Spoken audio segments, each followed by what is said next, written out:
News break के बाद आप सभी का मैं स्वागत करती हूँ। आपके साथ मैं सृष्टि मिश्रा। चलिए खबरों की शुरुआत करते हैं। पाकिस्तान इस वक्त अपने इतिहास के सबसे बुरे दौर से गुजर रहा है।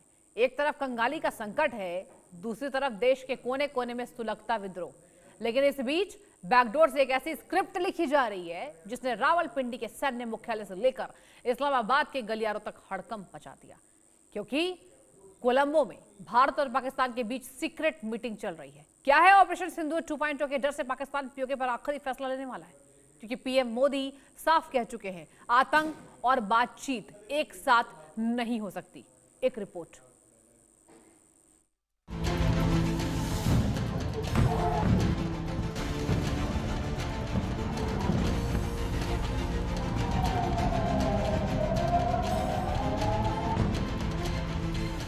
पीएम मोदी की साफ चेतावनी के बावजूद अगर कोलंबो में भारत श्रीलंका के बीच बातचीत हो रही है तो क्या पाकिस्तान झुका नहीं होगा? और झुका है तो किस मुद्दे पर? पीओजेके पर? शायद हाँ। तो क्या पीओजेके पर आखिरी फैसले का समय आ चुका है? पाकिस्तान अब पीओजेके से धीरे धीरे आतंकी को सफाया करेगा और फिर पीओजेके की वापसी पर फैसला लिया जा सकता है।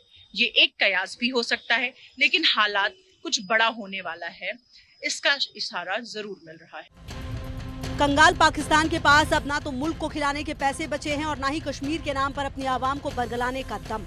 सूत्र बता रहे हैं कि श्रीलंका की राजधानी कोलंबो में भारत और पाकिस्तान के खुफिया अधिकारियों और राजनयिकों के बीच एक बेहद गुप्त और हाई प्रोफाइल मीटिंग चल रही है। इस सीक्रेट मीटिंग का एजेंडा है आतंक और पीओजेके। जी हां, ऑपरेशन सिंदूर 2.0 के डर ने पाकिस्तानी हुक्मरानों की रातें हराम कर दी हैं। पाकिस्तान को डर है कि अगर उसने टेबल पर बैठकर कोई रास्ता नहीं निकाला तो भारत बड़ी सैन्य कार्रवाई कर सकता है, जैसा कि दिल्ली के गलियारों से बार बार हुंकार भरी जा रही है। जनरल मुनीर के इस गुप्त सरेंडर की टाइमिंग को समझिए। पाकिस्तान इस वक्त बारूद के ढेर पर बैठा है, बलूचिस्तान सुलग रहा है, खैबर पख्तूनख्वा हाथ से निकल चुका है और खुद पीओजेके के लोग पाकिस्तानी सेना के खिलाफ सड़कों पर आजादी के नारे बुलंद कर रहे हैं।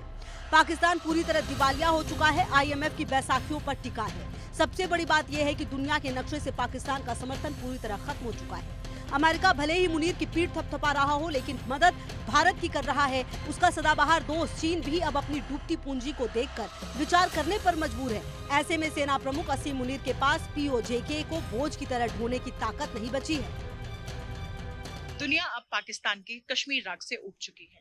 सऊदी अरब हो या यूएई, सब भारत के साथ खड़े हैं। जब आपके पास अपनी सेना को सैलरी देने के पैसे ना हो तो आप एक अशांत क्षेत्र पर कब्जा बरकरार नहीं रख सकते। कोलंबो की मीटिंग में इस बात का संकेत है कि पाकिस्तान अब अपनी हार स्वीकार कर रहा है और भारत के सख्त रुख के आगे झुक रहा है। ऑपरेशन सिंदूर 2.0 यही वो कोड नेम है जिसे पाकिस्तान की सेना कांप रही है। नई दिल्ली का रुख साफ है कि बातचीत सिर्फ और सिर्फ पीओजेके को वापस भारत में मिलाने और आतंकवाद को खत्म करने पर होगी। कोलंबो में चल रही इस सीक्रेट डीलिंग को डिकोड करें तो साफ पता चलता है असीम मुनीर अपनी सेना और डूबती साख को बचाने के लिए भारत के साथ एक गुप्त समझौता करने को मजबूर है। शहबाज शरीफ सरकार सिर्फ एक रबर स्टैंप है। असली फैसला रावलपिंडी के जनरल ही ले रहे हैं। कंगाली आतंकी विद्रोह और वैश्विक अलगाव के इस दौर में पाकिस्तान के लिए पीओजेके को छोड़ना अब चॉइस नहीं बल्कि जिंदा रहने की मजबूरी बन चुका है। तो क्या वाकई कोलंबो की इस सीक्रेट मीटिंग के बाद कश्मीर का भूगोल हमेशा के लिए बदलने वाला है? क्या जनरल असीम मुनीर इतिहास में उस सेना प्रमुख के तौर पर दर्ज होने वाले हैं जिसने बिना युद्ध लड़े ही पीओजेके भारत के हवाले कर दिया? ऑपरेशन सिंदूर 2.0 का चक्रव्यूह तैयार है और पाकिस्तान के पास इससे निकलने का कोई रास्ता नहीं दिख रहा। Bureau report.